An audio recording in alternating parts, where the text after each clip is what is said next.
Hello there. Hey, I'm in the middle of this really interesting asbestos awareness manual. I thought you might like to join me as we go through the contents of it.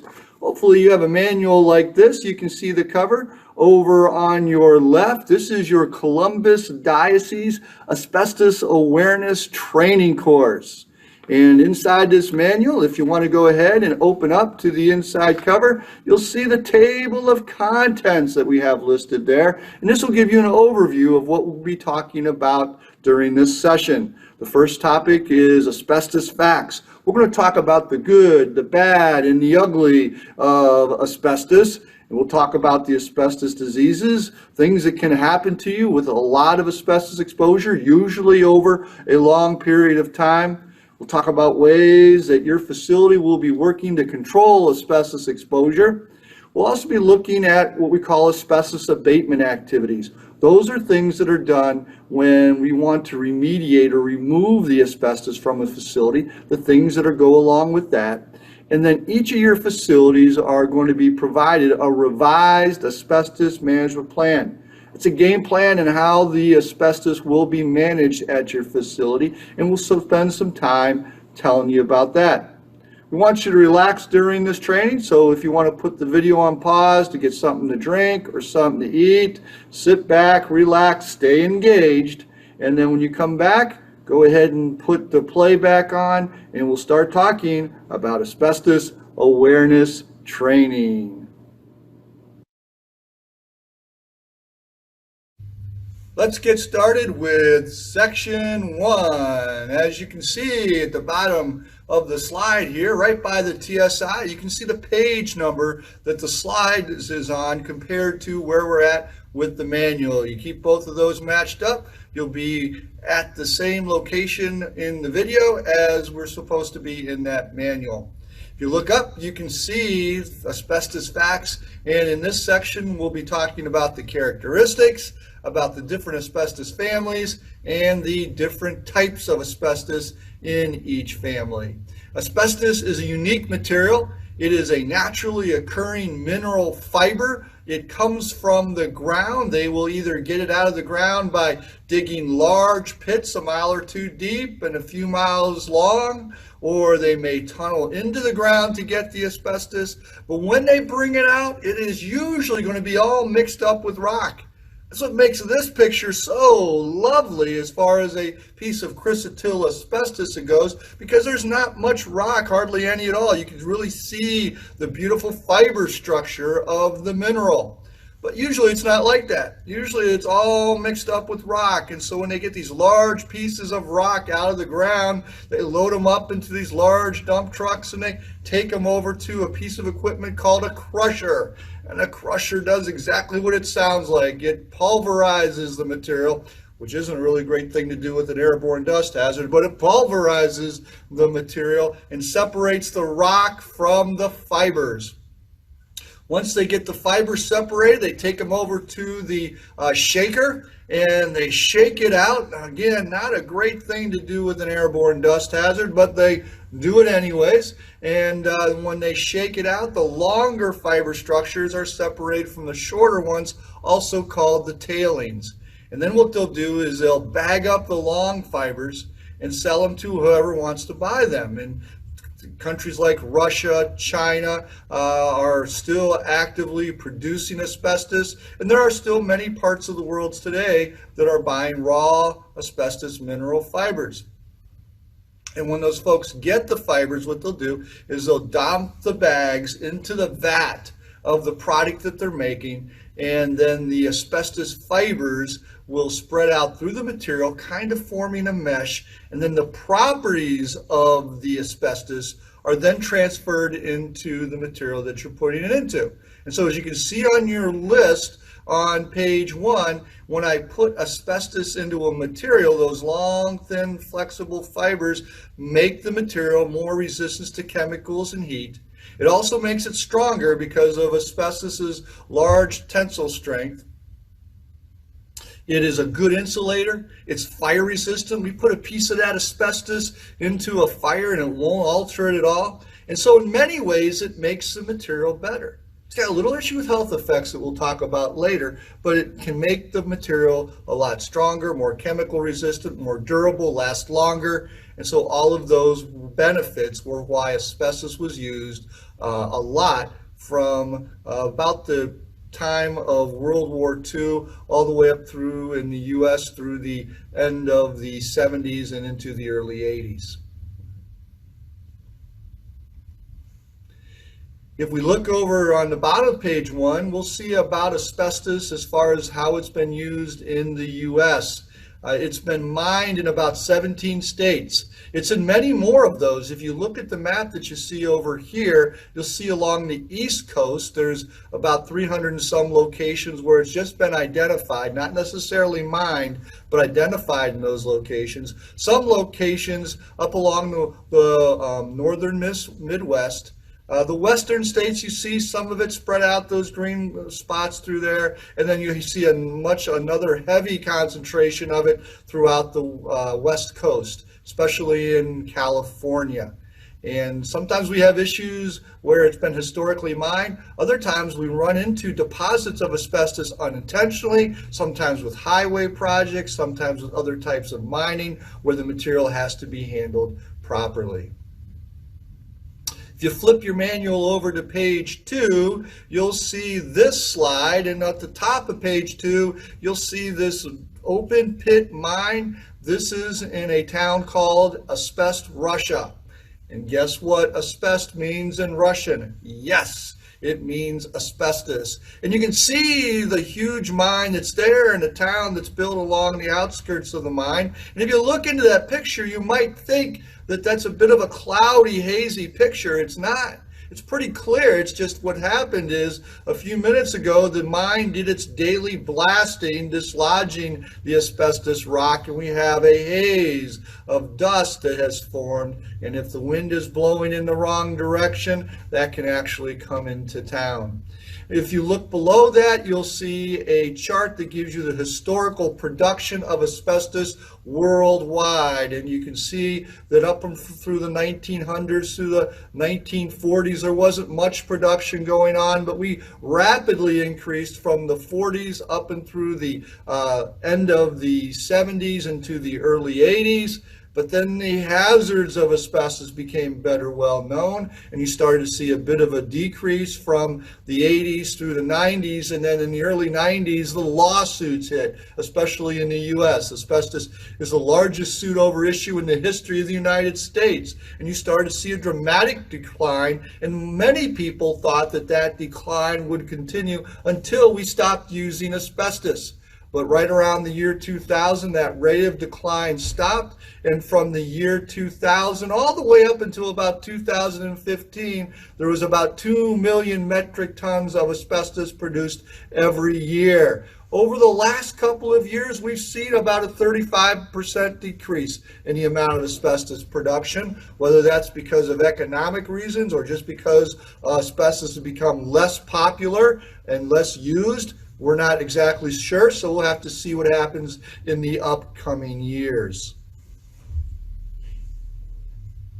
Also on page 2, you'll see who has been producing asbestos over the last few years. You have your countries that are producing it, with Russia being the leader. They produce about half the world's supply of asbestos historically, followed by China, Brazil, and Kazakhstan. Now, Brazil has said as of last year that they are going to stop producing asbestos.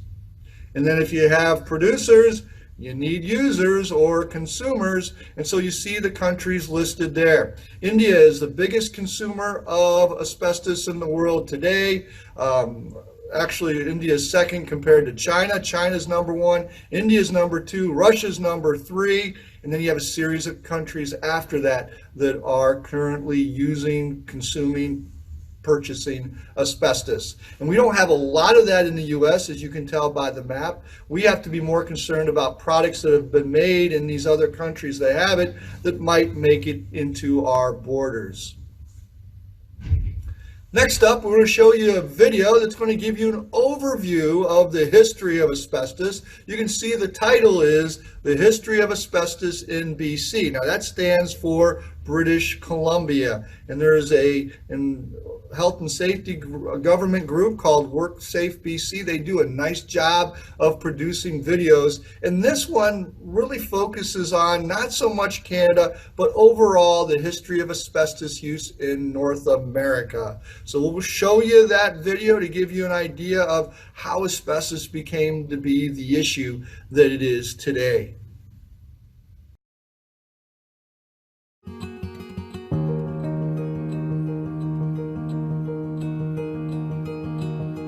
My father was Dave Ford. He was an electrician, and he spent most of his working life at the pulp and paper mill in Powell River, BC for about 35 years.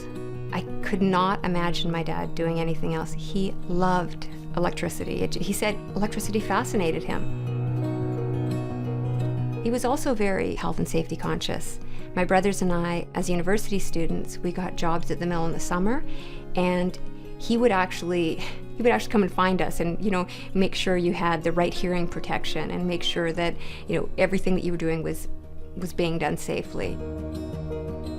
My dad retired in his early 60s, and I think he believed that he had a few decades of enjoyable retirement ahead of him. And, a few years into his retirement, he became ill, and then one day he was walking up a ramp and he simply couldn't catch his breath, and he had to be rushed to the hospital.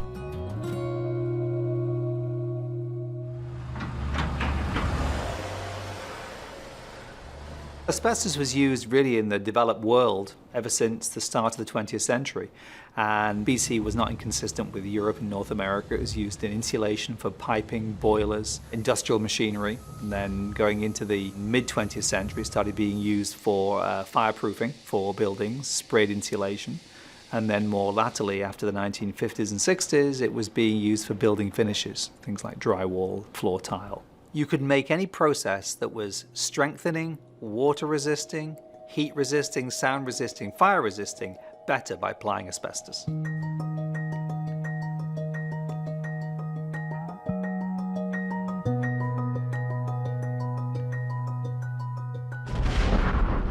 The evidence is out there that in the mid-40s, and as early as 1947, there was good evidence that those that mined asbestos had conditions similar to coal miners and black lung. The condition was asbestosis, so it was identical to silicosis. And that information was suppressed by occupational physicians within corporations that were mining asbestos fibers.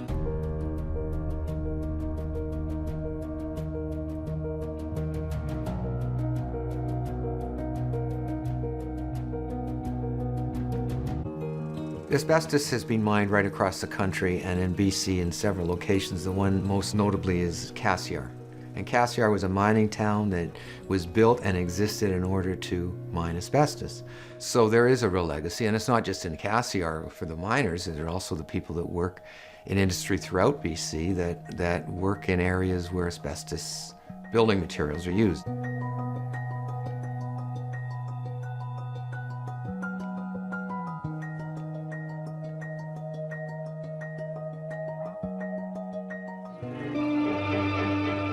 Asbestos improves in many ways the industrial equipment that makes the countless products we use daily. So prior to 1978, it was a free-for-all. Use it any way you want. When I started in the early 70s in one of the petroleum plants up in northern British Columbia, I was openly working with asbestos dressed the way I am right now. I mean, other than a hard hat and a pair of gloves. No respiratory protection, no coveralls, no containment, none of that stuff. So building trades workers, construction workers, millwrights, engineers, or just production workers who happen to be around the material are exposed.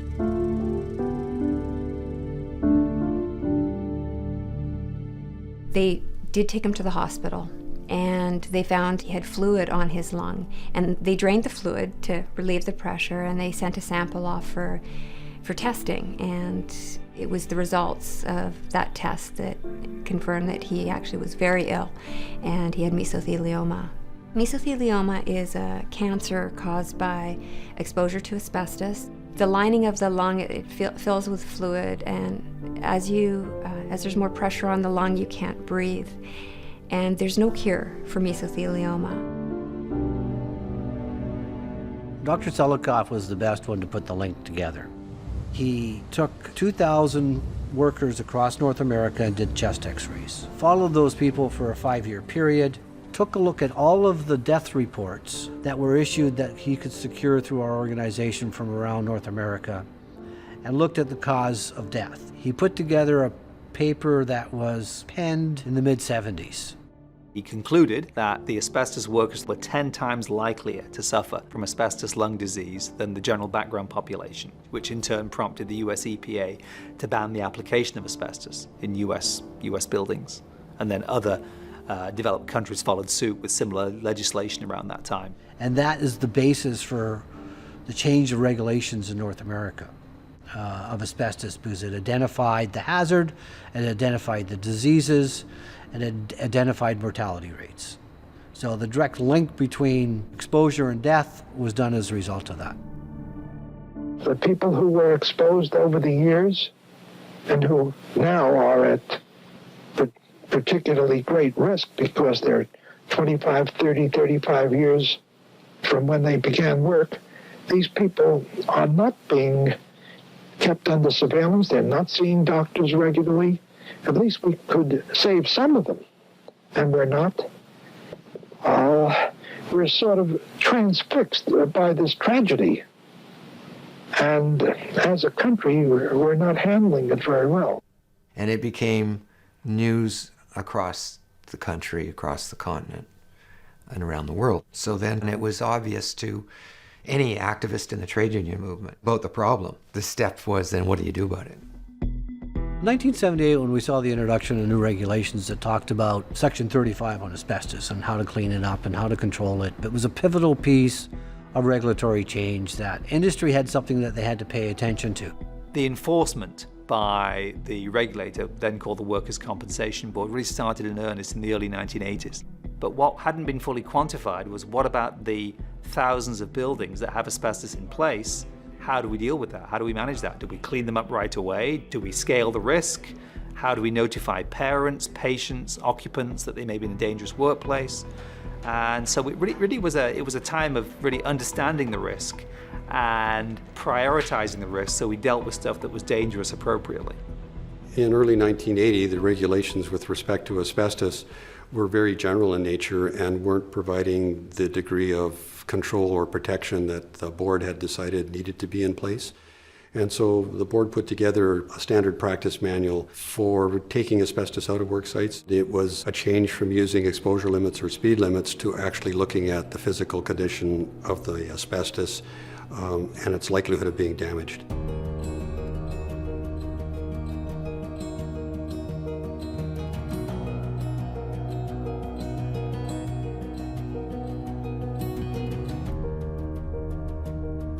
To learn that what he was dying from was a workplace exposure, it was devastating at the time, but when we started thinking about how important or how much precaution he took at work to stay safe, if somebody had just told him to be careful and what the precautions were, he would have done it.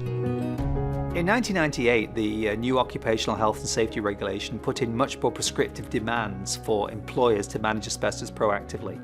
They had a requirement to do risk assessments and hazard assessments of the asbestos in place in the buildings to a very defined set of criteria, and think about and articulate the routes of exposure to the worker and how that was being controlled. The heaviest consumption of asbestos in BC was in the mid-1970s in terms of tonnage. And so you'll see on a graph, this is where it peaked and then it started to go down. And then you'll see 20 years later, the number of people developing and suffering from asbestos-related diseases is increasing almost exponentially.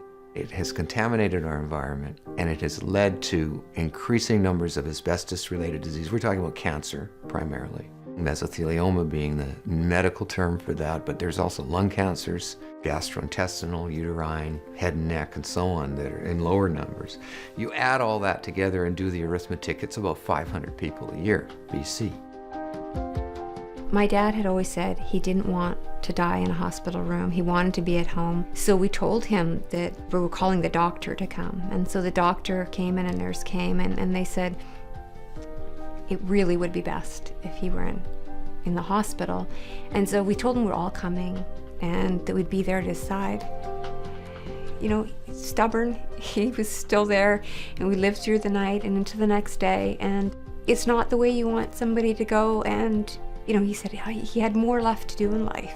He had every expectation of a sort of a long, healthy retirement. So it was hard. My dad died on October 18th, 2008. He had turned 70 a few months before. The legacy of asbestos is fraught with loss. There's been unnecessary deaths as a result of this, and that is going to continue for a period of time to come. People here think, oh, well, you know, it's okay. That's an old problem from the 60s, 50s, and the 40s. It's a current problem still. The tragic legacy of asbestos was that manufacturers, for self-interest, shareholder interest, continued applying and selling something they knew was dangerous long after they should have. And the people that suffered from that weren't the shareholders, weren't really the directors of those companies that made those decisions. It was the workers. The next asbestos hazard is certainly in front of us somewhere, so we should find out what it is and make sure that it doesn't take as many lives as it has in the past.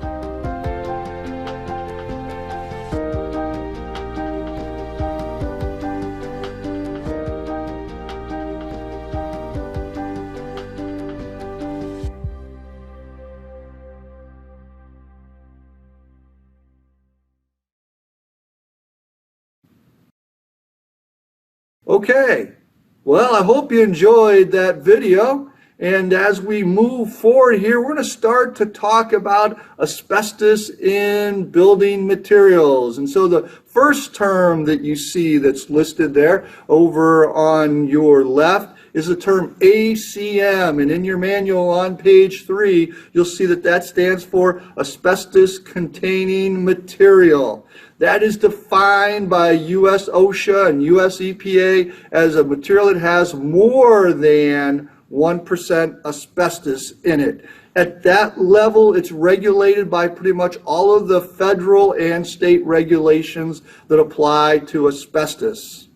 Now, we could have a material that's called a suspect ACM also. A suspect ACM is a type of material that has been known to have asbestos. We're just not sure about this example of material. It's a material that's not been tested yet, but could be asbestos containing. And then the way the rules are currently designed is that if we have a suspect material and we don't know if it is or it isn't, we have to assume it, or we have to treat it like it's asbestos. It is guilty until proven innocent, and usually it's testing that demonstrates the material does not contain asbestos. Another term we see here is ACBM, asbestos containing building materials. And this is the term that's used a lot in the rule that applies to your buildings, the AHERA regulation, the Asbestos Hazard Emergency Response Act, which was targeted back in the late 80s to schools K through 12, public schools, but also private not-for-profit schools. So the Catholic Diocese buildings are covered by AHERA. The term ACBM is, again, greater than 1%, but it really focuses on materials that are primarily inside of the building, and that is the target area of the AHERA regulation. OSHA uses a term that's PACM, presumed asbestos containing material. That's also on the bottom of page 3. And what that does is, again, tell you if you don't know if it is or it isn't, you really should treat the material like it is. If you flip over to page 4, you'll see the asbestos traffic light that's listed there, and it talks about how we have to treat different types of materials. You'll see the first one is the red light materials. Those are suspect materials, materials you don't know if it is or it isn't asbestos, and again, you either have to sample to prove that it's not or assume those materials are asbestos containing. The next one is kind of yellow light materials. Materials we want a little bit of caution around, but in most cases we don't have to worry about treating those as asbestos. And the EPA has said in letters that materials like cinder block, mortar, exterior brick, and most paints are not materials that we have to be aware of or have to treat as asbestos containing.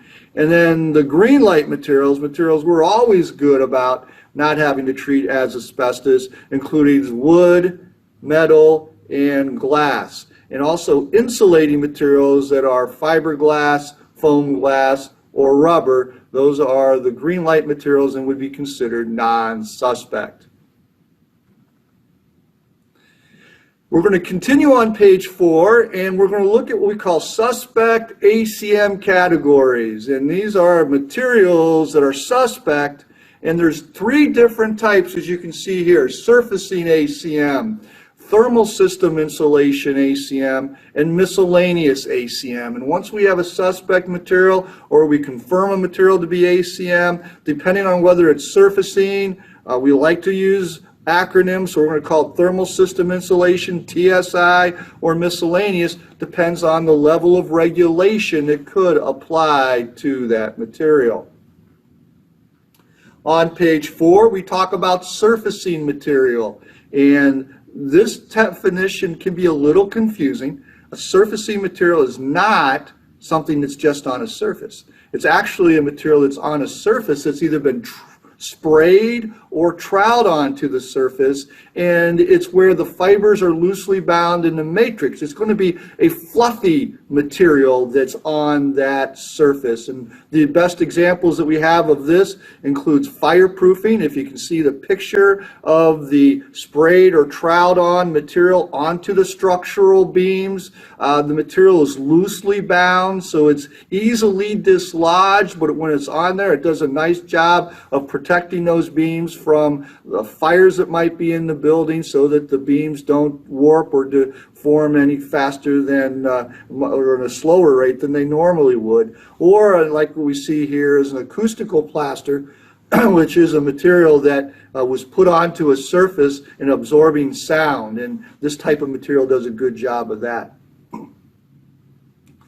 Over on page 5, you see some examples of what we call thermal system insulation, or TSI. These are materials that were put primarily on mechanical pieces of equipment to prevent heat transfer or condensation on those pieces of equipment. And they include things like pipe insulation, boiler insulation, tank insulation, duct insulation, those types of insulating materials. It can be everything from a block, white chalky block insulation that's used on your higher temperature applications. It can be what we call an air cell, or which is a basic cardboard paper insulation. It has asbestos impregnated with it, or it could even be more of a paper, compressed paper material. There's cements and muds like you see with the roof drain there. You see a cementitious material put around the pan and the elbow. That's also sometimes part of the thermal system insulation system they have on different parts of the building. If you flip over to page 6, you'll start to see what we call the miscellaneous materials. These are materials that are not TSI or surfacing. They must not have known exactly what to call them, so they threw them all together and called them miscellaneous. And these would be anything that's not TSI or surfacing. As you can see on page 6, we talk about examples of roofing material, cementitious siding, flooring. We look at the floor tile or the sheet flooring. Those could be asbestos. The mastic or glue that holds it down could be asbestos. Even sometimes the cove base, which is the material, it's kind of like a baseboard rubberized material. That or the glue could also be part of the resilient flooring system. Any door with a core, that door might be that core of that door might be asbestos containing, so fire doors are suspect. Drywall and joint compound. We find it most often in the joint compound, but there are times where we've discovered it in the drywall also.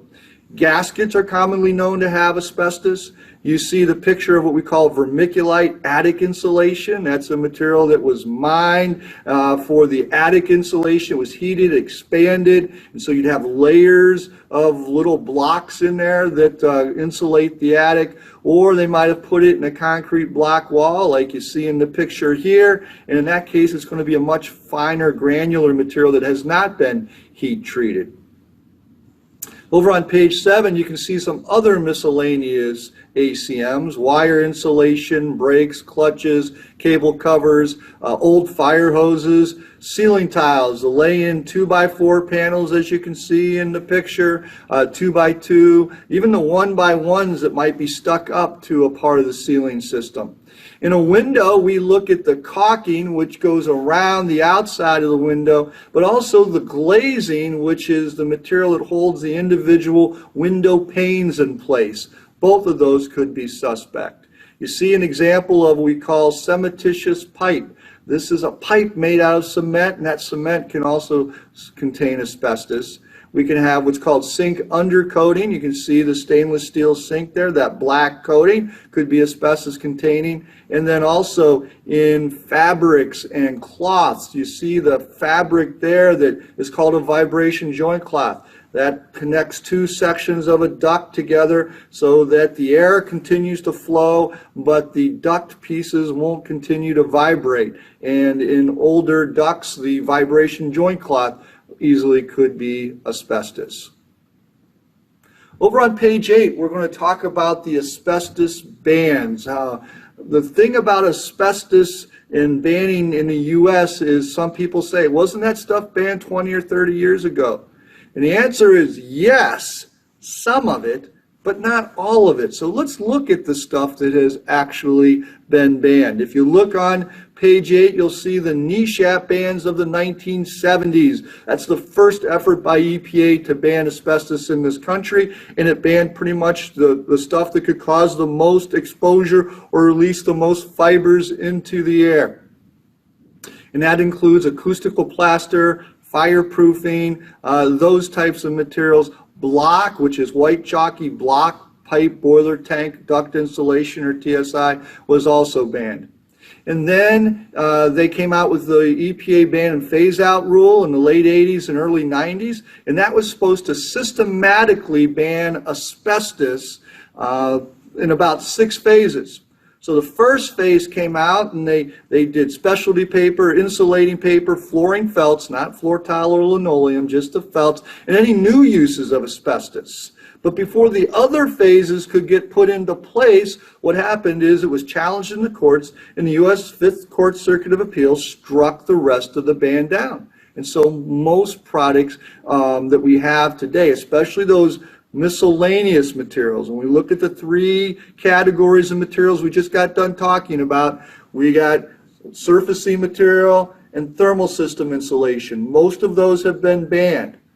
But the rest of the products, which is the majority of products, is in that miscellaneous category, and most of our miscellaneous products have not been comprehensively banned at this point in time. There is some legislation on the federal level that could result in more banning of asbestos, but that has not been passed as of the time that this material was produced.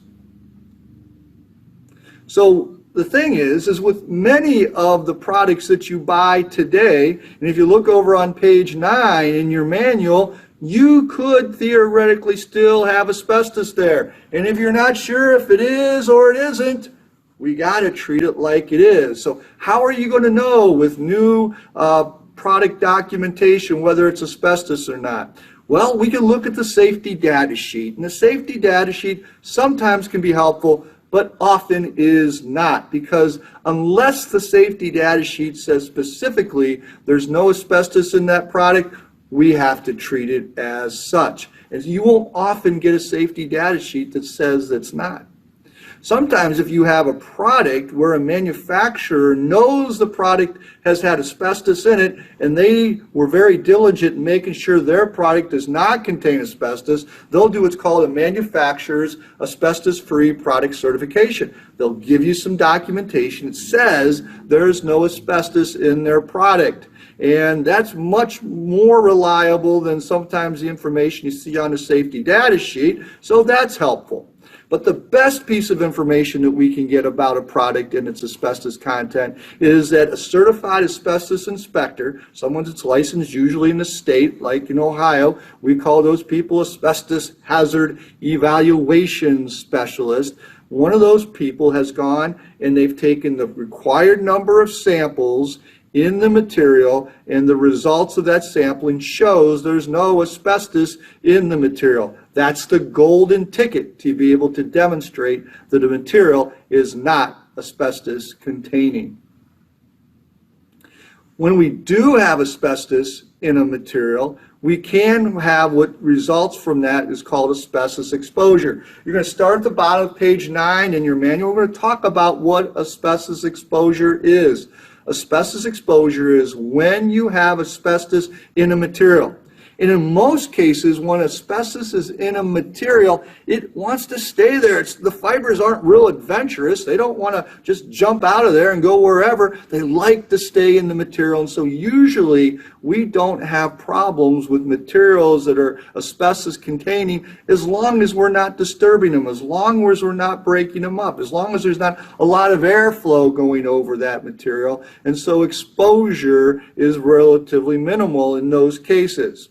But sometimes what will happen is the material might get disturbed, or sometimes the material might get damaged, or it might deteriorate. And the binding of the material no longer holds on to the asbestos fibers, and the asbestos fibers are let go into the air. Well, we talked earlier about the good news about asbestos fibers, the fact it's very lightweight. It doesn't increase the weight of building products. Well, when we talk about exposure, the bad news about asbestos exposure is it's very lightweight. And the problem with that is that it can float up into the air for like 72 hours. And when it's floating in the air, it can float into this imaginary 1 foot by 1 foot by 1 foot box around your head called your breathing zone. And it's so aerodynamic, when you breathe in, you can get some asbestos fibers into your body. When that happens, you have been exposed. And the exposure occurs pretty readily. We like to keep the exposure really low with a lot less of a risk to human health than the environment. But there have been people, like you saw in that video, that have been exposed to high levels of it, and they've increased their risk of having problems with asbestos. And so when we're dealing with materials, there's some terms we use that come from the EPA that help us understand the ability of the material to release fibers into the air. The first term we're going to talk about is friability. A material that we encounter, inspectors will rate it as either being a friable or a non-friable material. A material that's friable or non-friable is a material, if it's a friable material, it's a material that I can just squeeze and with normal hand pressure, just crush it and reduce it to powder. When a material can easily be broken up, that means it can more readily release the fibers in the air. And so a friable material is going to be a little bit more regulated than a non-friable material. A piece of ceiling tile, for example, would be a friable material. You squeeze that and you can crush it. An example of a non-friable material would be a floor tile. You could jump up and down on a material, the floor tile. If it's in good shape, it's not going to break up on you, and so those fibers aren't going to release nearly as easy from a non-friable example like a floor tile versus a friable like a ceiling tile if both those materials happen to have asbestos. And that talks about the potential of the material to release fibers into the air. Also over on page 10, you'll see the terms intact or not intact. These are terms that OSHA has come up with that help us talk about what a material is doing right now in regards to fiber release. An intact material is either in a whole piece or pieces. A non-intact material has been reduced to powder or crumbled or pulverized.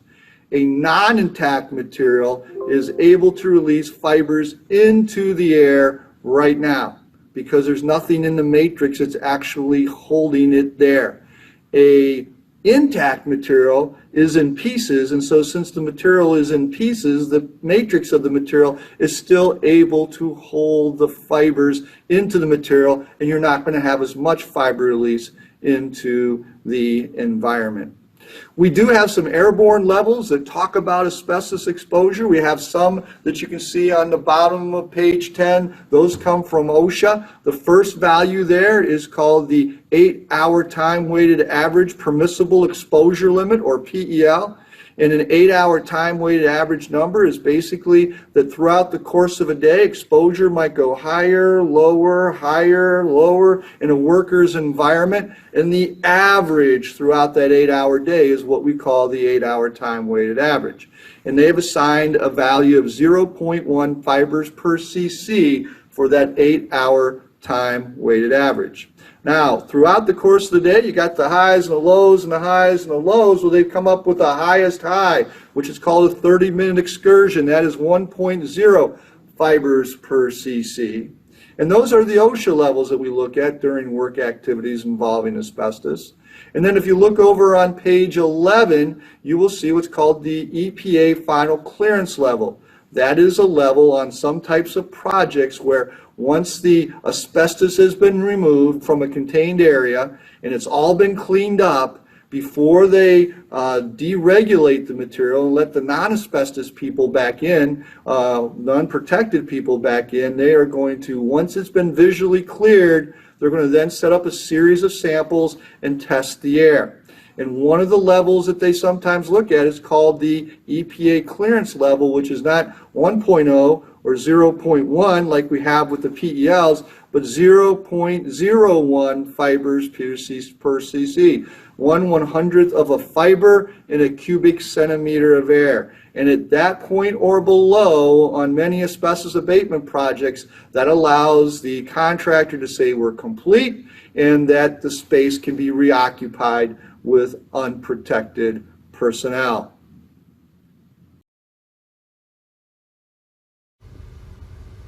Section 2, asbestos disease. Developing an asbestos-related disease is based primarily on the amount of exposure, the lifestyle of the individual, and how susceptible that individual may be to this particular contaminant. Now, all asbestos-related diseases do share similar traits. Number one, the primary route of exposure is inhalation or breathing. The secondary route of exposure is ingestion or eating the particles, and they all have latency periods ranging from 10 to 40 years. Now, CDC tells us that since the year 2000, approximately 10,000 Americans a year die from asbestos-related diseases. The majority of the people who die from these diseases are from industries that are high risk, such as mining, milling, manufacturing, construction, demolition. However, these workers and their families are a higher risk for asbestos disease. The next video shows how a worker would typically be exposed to asbestos on the job and the mechanisms of that particular disease.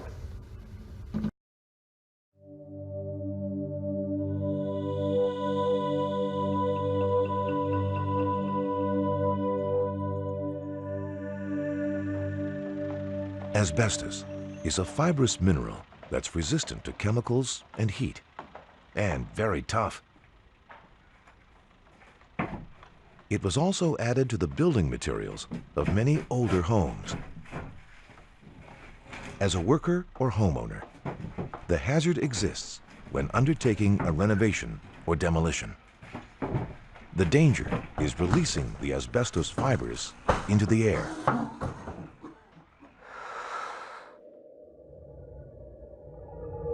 When a worker breathes, asbestos fibers enter the mouth and nose and flow down the air passages deep into the lungs.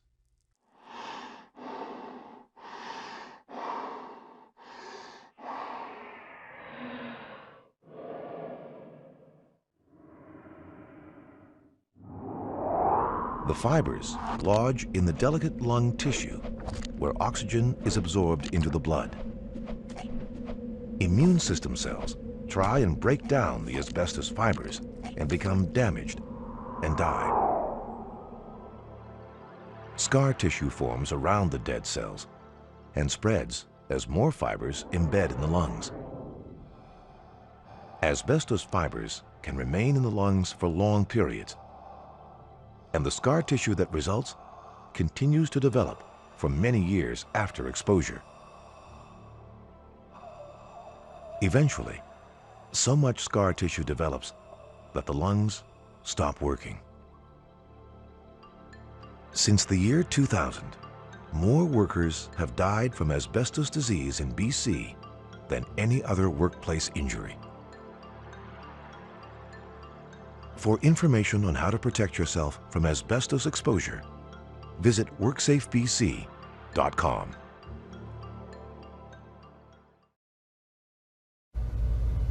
Now, there are three main types of asbestos-related disease. The first, asbestosis.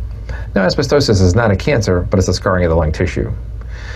It represents approximately 21,000 hospital visits a year, and approximately 1,500 deaths a year are attributed to asbestosis.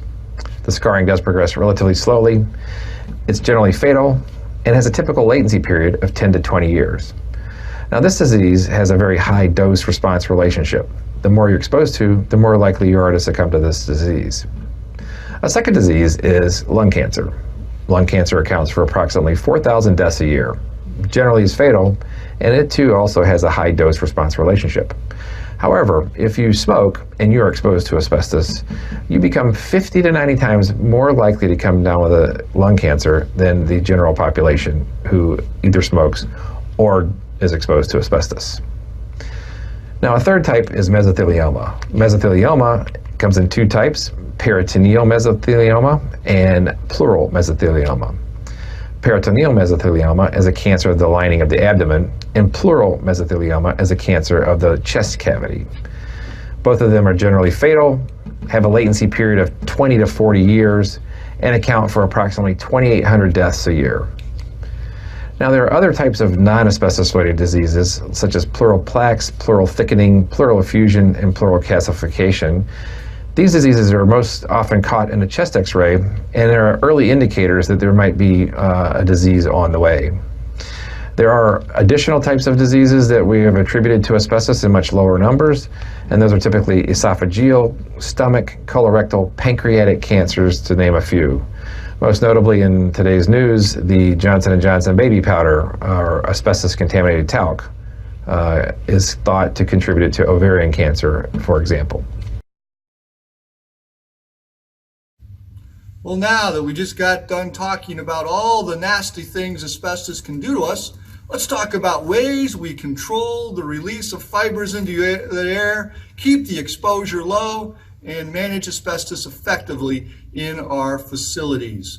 Over on page 16, you're going to see a list of what we'll be talking about during this section. First, we'll talk about identifying ACMs and identifying hazard level of the material in the different parts of the facility, controlling access to it, proper cleanup and housekeeping procedures, maintaining it in place, proper procedures that we would have in managing the asbestos, and protecting personnel. At the bottom of page 16, we start to talk about identifying asbestos hazards. And the first thing we're going to talk about is conducting an asbestos inspection. Basically, an asbestos inspection can include a number of different things, but it primarily involves identifying suspect asbestos materials, sampling and analyzing those materials to determine their asbestos content, and then evaluating the condition and potential for disturbance of the material to see what hazard the material poses in each space of the building. Typically, an inspector who's charged with doing an inspection will go into all parts of the facility that they are responsible for, and they are going to identify materials that could be asbestos. Those are what we call suspect materials. That doesn't include things like wood, metal, glass, rubber, plastic, fiberglass, those types of things. But the different types of surfacing, TSI, or miscellaneous that we have already discussed about will be identified. Material will be sampled. Those samples will be sent to a certified lab. The material that's identified as asbestos will be assessed by a space-by-space basis, and then you produce an asbestos survey report which one has recently been conducted for your facility, and that information gets put into what's called the asbestos management plan. That information, as well as ongoing inspection activities, which includes a 6-month surveillance conducted by a person identified in the facility to review any changes in condition. It doesn't have to be a certified inspector, but then what does have to be done by a certified inspector is every 3 years a reinspection has to be done, and that will primarily reevaluate the condition and responses that will be taken for the material that's in place. All that information and all that data is going to be compiled in the management plan, and that's going to be the responsibility of the facility's designated person. And Columbus Diocese has a designated person in their facilities group who has received training, who is responsible for monitoring the status of the asbestos throughout all the school buildings, is the primary point of contact for asbestos issues within the facility, and will also coordinate the asbestos activities. Once that's done, the asbestos will then have to be controlled, and we want to control access to it. And there's a number of ways we can do that. And that's going to be over on page 18 in your manuals. First of all, you can put labels directly on the material that identified as asbestos. This label that you see over here is a good example of that, and that's one that was actually designed for school buildings. You could post signs in key routine maintenance areas like mechanical spaces and other spaces throughout the building where asbestos is accessible. You want to document the locations of the material, and that's kept in the document called the management plan.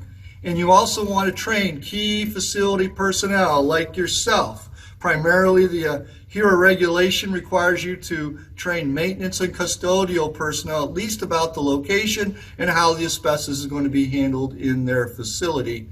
And then another thing we want to do is inform contractors coming into the building to perform work to make sure they understand which materials are asbestos containing, to make sure they don't improperly disturb those materials and create fiber release and exposure within the buildings. It's also important when you're working around asbestos materials, as we have here on page 18, to make sure we have proper cleanup and housekeeping activities.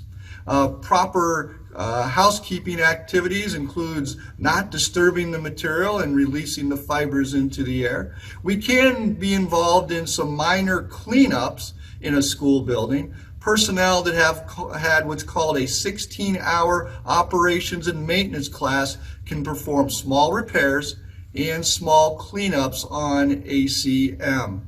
In other facilities, it's a 2-hour training, but in school buildings, it's the 16-hour O&M class. And those people are going to learn how to properly clean up the material using wet methods, heap evacs, and prompt cleanup to keep those fiber levels down. It's also important during general housekeeping activities to make sure that the material does not become disturbed.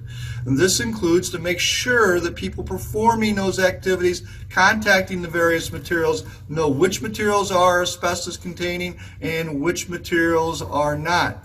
On asbestos containing materials, we'll always want to use moist, low abrasion cleaning methods when we contact those surfaces. And we're talking about floor care, especially stripping floors. We want to make sure that we use low abrasion pads. We don't want to stir up a lot of dust. We want to use wet methods, and any dry buffing should be done off of surfaces where the wax is already settled and forms a barrier between the floor and the buffing machine. And there's going to be certain work practices that we just don't want to do when we're contacting asbestos. First of all, cutting ACM with high-speed abrasive disc saws, as we have listed down at the bottom of page 19. Using compressed air on ACM. No sanding, grinding, drilling of the material. And no dry sweeping or dry shuffling of the surfaces where ACM exists. All right, let's go over to page 20. We're going to talk about ways of handling asbestos-containing materials in buildings. Most often when we're handling asbestos-containing materials, the material is generally left in the building. And so when it's left in the building, there's pros and cons to that. The advantages of leaving asbestos in a building is that the ACM remains. Usually a material with asbestos in it is going to perform better than a material without asbestos because of all the really good characteristics and qualities asbestos has. It's going to create minimal facility disruptions. To remove the asbestos takes a lot of effort, and it's all very disruptive of facility operations. Leaving it in place is usually the way to have the lowest initial cost, and we're not going to generate waste that the facility will be responsible forever and ever according to the current waste handling rules. But there are disadvantages. We're going to have the asbestos hazard in the building that we do have to be mindful of and manage properly. Also, the material may need to be repaired, and as we said before, even for small amounts of asbestos, it's got to be done by properly trained personnel using the proper procedures. And then eventually when we remove it, that might cost a little more than it would to have it removed right now. So those are some of the downsides of it. There's various ways we can deal with the material and still leave it in place. The first one we have under the AHERA regulation is called operations and maintenance. When you have an asbestos material in the building, even if it's in good shape, we still have to take care of it. So we still have to monitor it, check up on it every 6 months at least, and make sure any procedures we use in contacting the material or disturbing the material are done using the proper procedures. And that's all part of an O&M plan, which is a part of the management program or the management plan for your facility. If we have material in place and we just want to put a layer of protective coating over it, that's called an encapsulation. That generally has to be done by an asbestos abatement contractor, but that puts a sealant over the material so that fibers are less likely to release into the air. We can also choose an enclosure. An enclosure is building an airtight barrier around the material. It's usually constructed of building materials. An example would be drywall, joint compound wall system that's sealed from the very floor all the way up to the ceiling and properly in between so that fibers can't migrate from the material into the building spaces. And then the last thing we have listed on page 20 is repair. That's where we take damaged material and through patching and minor removal do some repair of it so that it goes from a damaged to a good shape and then it's still able to be used within the facility. Another option we have in dealing with the asbestos in our facility is called removal. That means we're actually stripping the material off of a building component. We're putting it into a proper disposal container, usually a couple of 6-mil asbestos disposal bags, and then we're removing it from the facility and it'll end up in a landfill where it stays there theoretically forever and ever and ever. It's required to do removal before a demolition where you're going to knock the building down. We have to get the asbestos out of there. Also before a renovation activity or where we might be remodeling or fixing part of the building, and disturbing asbestos can't be avoided when we do that activity. Additionally, asbestos removal might be chosen if the material's gotten to such poor condition that we can't repair it and get it back up into a functional situation. In those cases, there's advantages and disadvantages to removing asbestos. The advantages is you have the asbestos removed from the building. You no longer have that hazard that you have to worry about, and it's going to cost you a lot initially, but that also might save you money long term on not having to care for the material year after year after year and then eventually removing it. But the disadvantages that we have to asbestos removal is that the areas of the facility must be regulated. We have to get everybody out of there. We generally have to get all the furniture and all the materials out of there because the area is going to be isolated, sealed up, and used by the asbestos contractor. It's your highest initial cost, as we've talked about already, and there's a large amount of waste that's generated that the school could be responsible for indefinitely, and it also is going to cause many facility disruptions. The contractor coming into the building, creating the space, having to have a place to load their waste, having to have a place to store items, create a shower, and all those types of things can cause problems within the facility itself. Finally, we're going to talk about protecting personnel over on page 22 of this section. And anybody doing any type of asbestos work, we're typically going to look at having a respirator and protective clothing at least over their work clothes. In order to wear a respirator, though, we have to make sure they're qualified. In order to be qualified to wear a respirator, you have to be medically approved by a doctor. You have to be fitted for the respirator using proper OSHA procedures. The school and the diocese would have to have a respiratory protection plan, and then we would also have the appropriate respirator training in addition to what you're having right now, which is typically part of the 16-hour operations and maintenance course. So that pretty much sums it up for what we have to say about controlling asbestos exposure in your facility.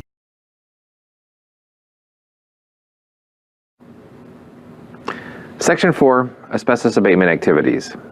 Asbestos abatement includes large-scale removal, repair, encapsulation, and enclosure activities. Now, these projects are often complex and are a coordinated effort between the owner, the contractor, and sometimes the consultant. Now, prior to an asbestos abatement project, pre-abatement activities do require certain things be done. Now, for the facility owner initiates the project, coordinates the facility activities or uses, can select the contractor or consultant, and is responsible for notifying the occupants. The asbestos contractor typically is responsible for notifying regulatory agencies prior to abatement, setting up the work area, performing asbestos abatement properly, providing worker protection for themselves and their employees, and also providing proper waste disposal.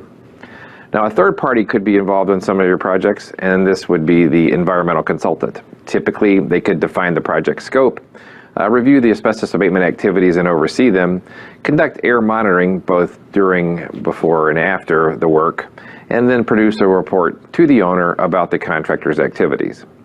Now, most asbestos abatement activities are required to be done by an asbestos contractor, and that contractor has to notify the owners, employers, and other employees on a job site. Typically, they provide for their own workers asbestos training certificates, licenses, safety training of various types, medical clearances for their workers, respiratory fit tests, tools, and any other safety equipment that might be required to finish the job safely. Asbestos contractors also have to provide work area isolation. Now, work area isolation typically can range from barrier tape and signs all the way up to a negative pressure enclosure. Now, the size and shape of that containment is based upon the type of activity that's going on, the type of material that's being removed, the condition of that material, any historical data regarding the types of removal of that material, the use and occupancy of the building, and then future plans for that space also can dictate how we contain the abatement. Now, the most common method for containing asbestos abatement is called a negative pressure enclosure. Now, the negative pressure enclosure is simply a plastic or polyethylene containment in an area where work is going on to isolate that area from the rest of the building. It could be 2 layers of 6 mil poly. All the windows and doors are covered. Any HVAC supply and returns are also covered.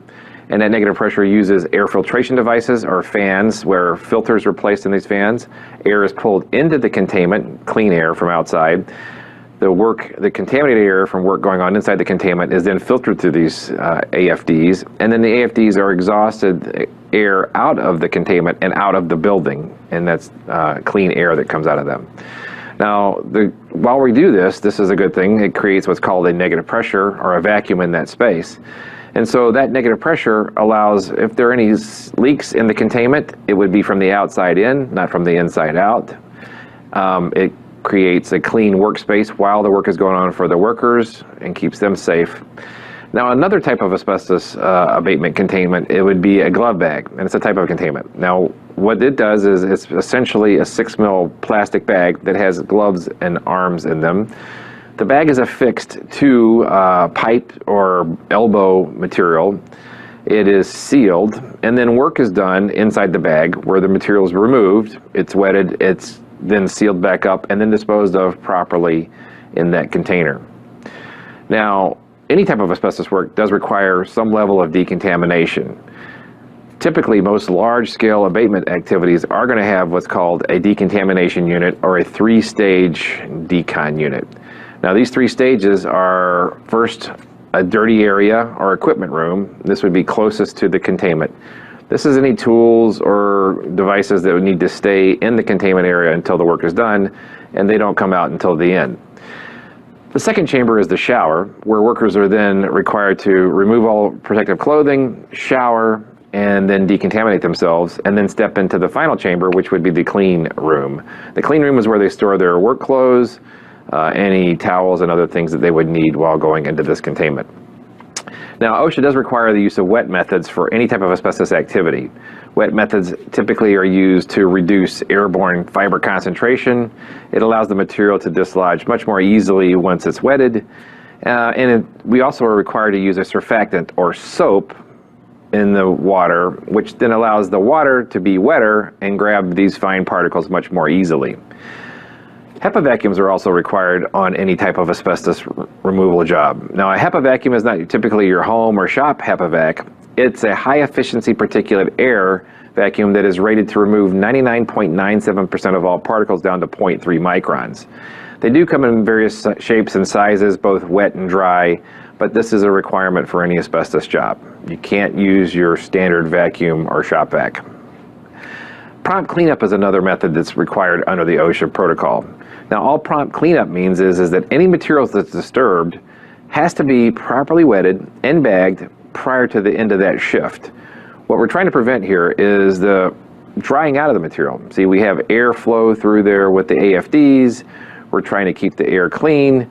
That material can dry out, even though we're using water, it can dry out fairly quickly. So once we do removal, prompt cleanup simply requires us to bag whatever we've done that shift and then remove it from the containment. Now, there are other safety hazards with asbestos. This is a demolition or construction job, so we do use a lot of water. So there are electrical hazards, there are fire hazards, there's fall, slips, trips, hazards. All these things need to be figured out and determined by the contractor with safety provided by the employer. Now, we can do air sampling during the abatement activities. Air sampling can be done by the contractor or by the third-party consultant, as we mentioned before. Typically, that is to measure the level of the air inside the containment and to verify if the worker's protection is appropriate for the level of contamination in that space. Also, air sampling is required to clear an area once an asbestos abatement activity has occurred, to determine has the removal been done properly and is that area ready to be reoccupied. Now, a final issue would be disposal. So once we've removed asbestos, the asbestos material has to be properly wetted into the waste bags. There needs to be standing water in the bags. The bags then need to be sealed with 2 leak-tight containers, typically 6 mil bags. They are transported then to an asbestos-approved landfill.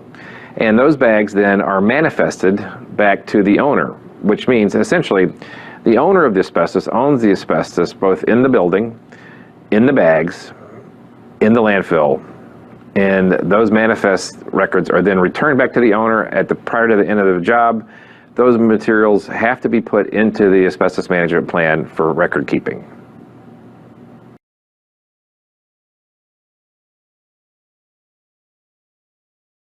Congratulations! You've made it to Section 5.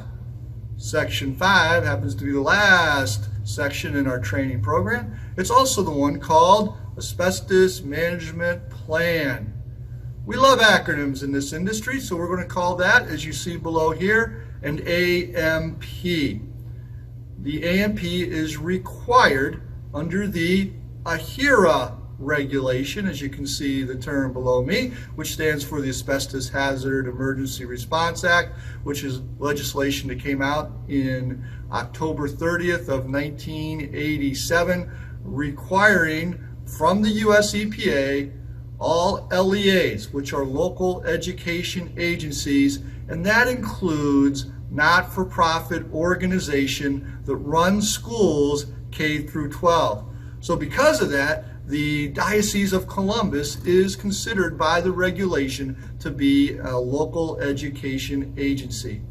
And part of the requirements from the AHERA regulation is that the most updated copy of the asbestos management plan be kept in 2 locations. One is the central office of the local education agency, which is the Diocese Facilities Office in Columbus, and a duplicate copy of that is supposed to be kept in the main office of the school building. The purpose of the management plan is to provide guidance on how to handle the asbestos that's been identified and what is coming up and what the plans are for handling it properly. One key part of the asbestos management plans is going to be the asbestos contacts that are going to help you implement this plan. As you can see over on my left here, you see Bruce Boylan, who is your Director of Facilities, and he is also the designated asbestos person for the Diocese of Columbus. And just not Bruce will be there to help you, but also Bob Sisson, Rob Shore, and Sherry Rogers are all part of that asbestos management team that's available to help your facility manage the asbestos properly. If we go over to page 30 in our manuals, we can see there that we have some school building information that's going to be required. Every AMP of all school buildings at each campus has to have a list of all the schools. Sanctuaries and places of worship are omitted from this list. And the building list includes each building name, the date of construction, whether it's the original building or in addition, those are listed separately, the usage of the building, and whether there's friable or non-friable asbestos material there. Also on page 30, we have the asbestos management plan contents. Some of the key contents that you'll find in your management plan is the assurances from the designated person that says the AMP will be implemented and that the AHERA regulation will be followed. There also has to be an evaluation of resources demonstrating that the LEA has the ability to implement the AMP. These resources include financial, personnel, and equipment. Training records showing who has taken the asbestos general awareness course required for all maintenance and custodial personnel, and who has taken the operations and maintenance course required for those who potentially disturb or clean up asbestos containing material also has to be included in the asbestos management plan. And the AMP also has to have a plan to annually inform building occupants and their legal guardians about the AHCM, the presence, the ACM activities conducted through in the facility over the past year. On the bottom of page 30, you're also going to see the asbestos inspection information. There's 3 types of asbestos inspection documentation that you'll see in your AMP. First is the initial inspection, which is in the appendices. Then there's going to be a 3-year reinspection. Both of those have to be conducted by a state licensed asbestos inspector. In Ohio, we call those asbestos hazard evaluation specialists. There is also going to be information about each room that's going to be in the building that will tell you the asbestos content. That's going to be your functional space assessment information on page 31 in your manuals. You can see a chart that looks like this. This is what's going to be in your asbestos management plan. It's going to list all the materials that have been identified as asbestos. The functional space is the location of that material, the type of material, is it TSI, is it miscellaneous, is it surfacing, the condition of the material in that space, the potential for disturbance, the disturbance types, the severity of damage, whether the material is friable, how much of it's there, and then there's also going to be a hazard ranking system on the functional space assessment. One would be the materials that have to have the highest priority, and 7 would be the materials that have the least priority, and the numbers go all the way in between 1 through 7. Also, if you look on page 32, you're going to see what's called a homogeneous area bulk sampling diagram.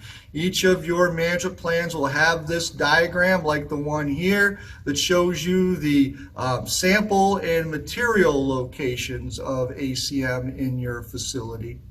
And then also what you're going to have over on page 32 is a recommended response action.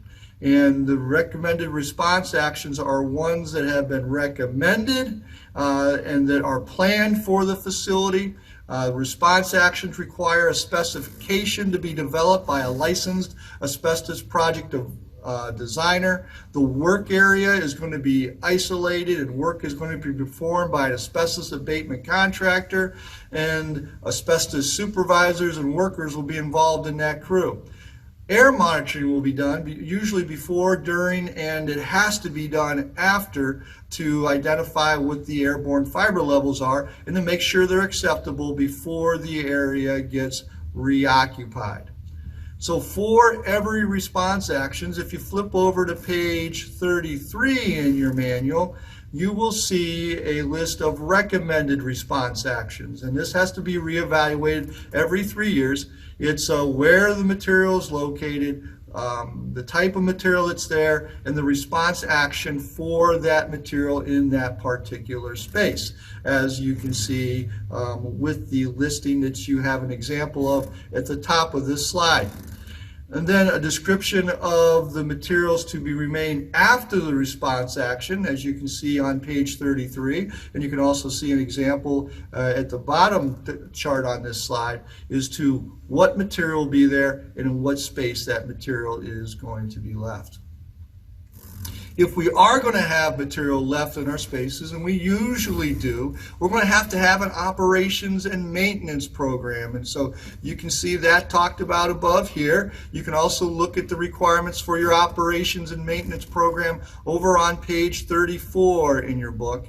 And that's going to include properly training personnel, using proper work practices, record keeping. All of those are going to be involved in taking care of the asbestos that remains in place. First of all training has to be done for any building and maintenance and custodial personnel. We've talked before, at least a 2-hour awareness course, and then if you're going to disturb material, you need a total of 16 hours called an operations and maintenance training.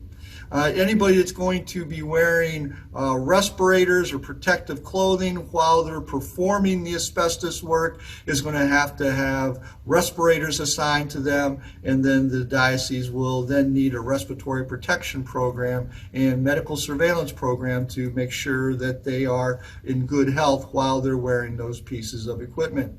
The O&M program also includes labeling of ACM located in routine maintenance areas.